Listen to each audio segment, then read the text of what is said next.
Zdravo đaci, kako ste? Danas idemo u prošlost. Radimo jedan glagolski oblik koji ne postoji u našem vremenu, a ima ga u književnim delima. To je imperfekat.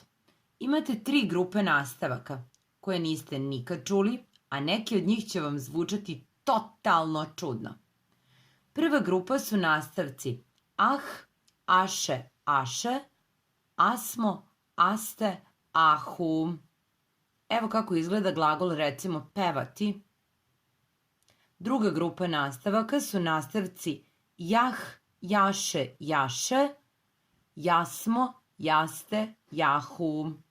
Kad dodamo ove nastavke dolazi do jotovanja i vidite sad šta se desilo glagolu misliti.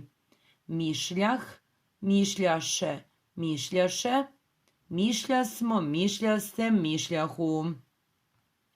Treća grupa nastavaka su nastavci ijah, ijaše, ijaše, ijasmo, ijaste, ijahu. Takav je recimo glagol peći. I čujte sad ovo.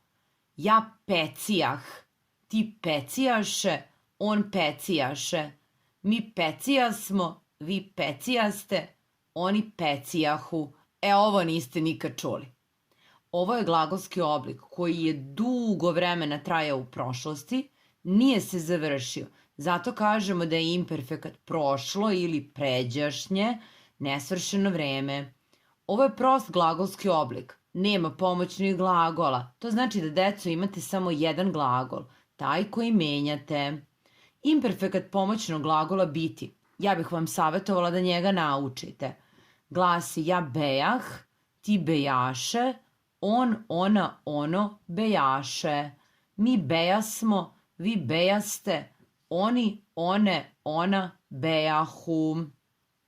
Imperfekat pomoćnog glagola hteti. Pazi sad ovo. Ja hoćah, ti hoćaše, on, ona, ono hoćaše. Mi hoćasmo, vi hoćaste, oni, one, ona hoćahu. I to je to, deco. Lajkujte, šerujte, prijavite se na naš kanal. Pozdrav!